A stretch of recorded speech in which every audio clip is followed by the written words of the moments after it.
This tutorial is for 5th grade, Module 1, Lesson 1A. In this lesson, we are going to multiply whole numbers and decimals times 10, 100, and 1000. The goal of the lesson is to see how the digits in a number change when we multiply them by powers of 10.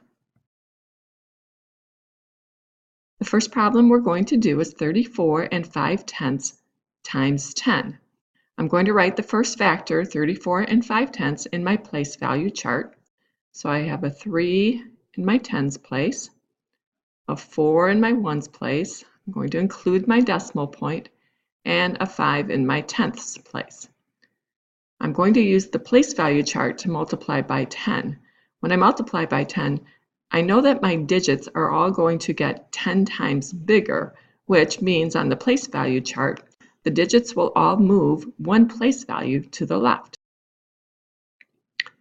For example, the 3 is in the tens spot, so that's actually 30. When I multiply 30 times 10, I get 300. So I move the 3 over one place value to put it in the hundreds place. When I multiply 4 times 10, I get 40. So now I move the 4 over one place to put it in the tens place.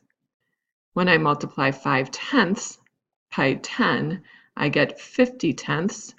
50 tenths is the same as 5 ones, so that digit gets moved over one place as well. Since I don't have any more digits in my answer, I don't need to include the decimal point for this particular product. So 34 and 5/10 times 10 is 345.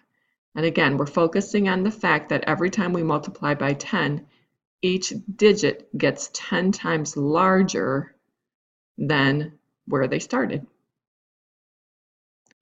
Here's another example. This time we have 0 and 345 thousandths that we're going to multiply by 10. Again, I'll start by writing the first factor in my place value chart. So I have 0 ones. I will include my decimal point, 3/10, 4 hundredths, and 5 thousandths. And again, since I'm multiplying by 10, I know that each digit will move over one place on my place value chart. 10 times 3/10 is 30 tenths, which is the same as 3 ones. 10 times 4 hundredths is 40 hundredths, which is the same thing as 4 tenths. And 10 times 5 thousandths is 50 thousandths, which is the same thing as 5 hundredths. Now in this case, I do need to include my decimal point in my answer. So again, you can see when we're multiplying by 10, each digit ends up shifting over one place on the place value chart because each digit gets 10 times as large.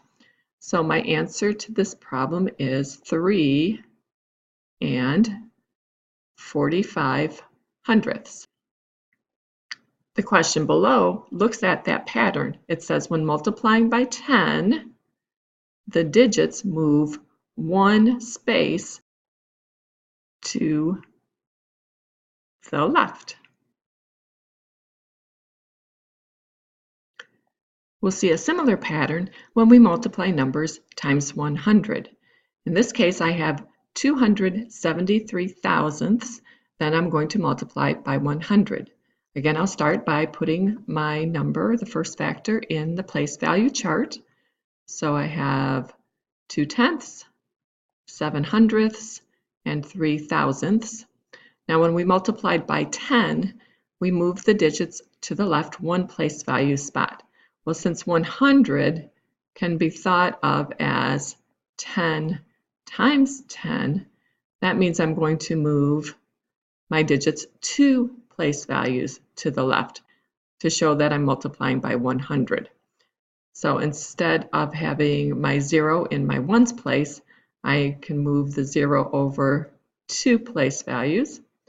And then my 2, which is now in my tenths place, well, 2/10 times 100 would be 200 tenths, which is the same as 20. So I'll move the 2 there. My 7 is in my hundredths place. Well, 7 hundredths times 100 would be 700 hundredths, which is the same as 7 ones. And then 3 thousandths times 100 would be 300 thousandths, which is the same as 3 tenths. And so I move my 3 to the tenths place. Include my decimal point. Now, we normally don't write whole numbers with a 0 at the start, so when I write my final answer, I will not include that 0. So 0 and 273 thousandths times 100 is 27 and 3 tenths. So you can see the pattern here is when we multiply by 100, the digits move 2 spaces to the left.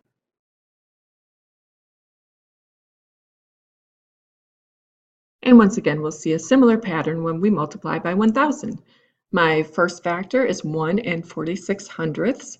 I'll write that on my place value chart. So I have 1 whole, my decimal point, 4 tenths, and 6 hundredths.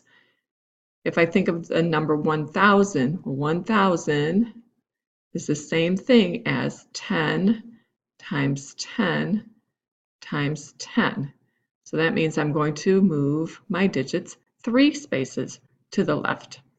So if I have 1 whole and I multiply that by 1,000, well, 1 times 1,000 is 1,000.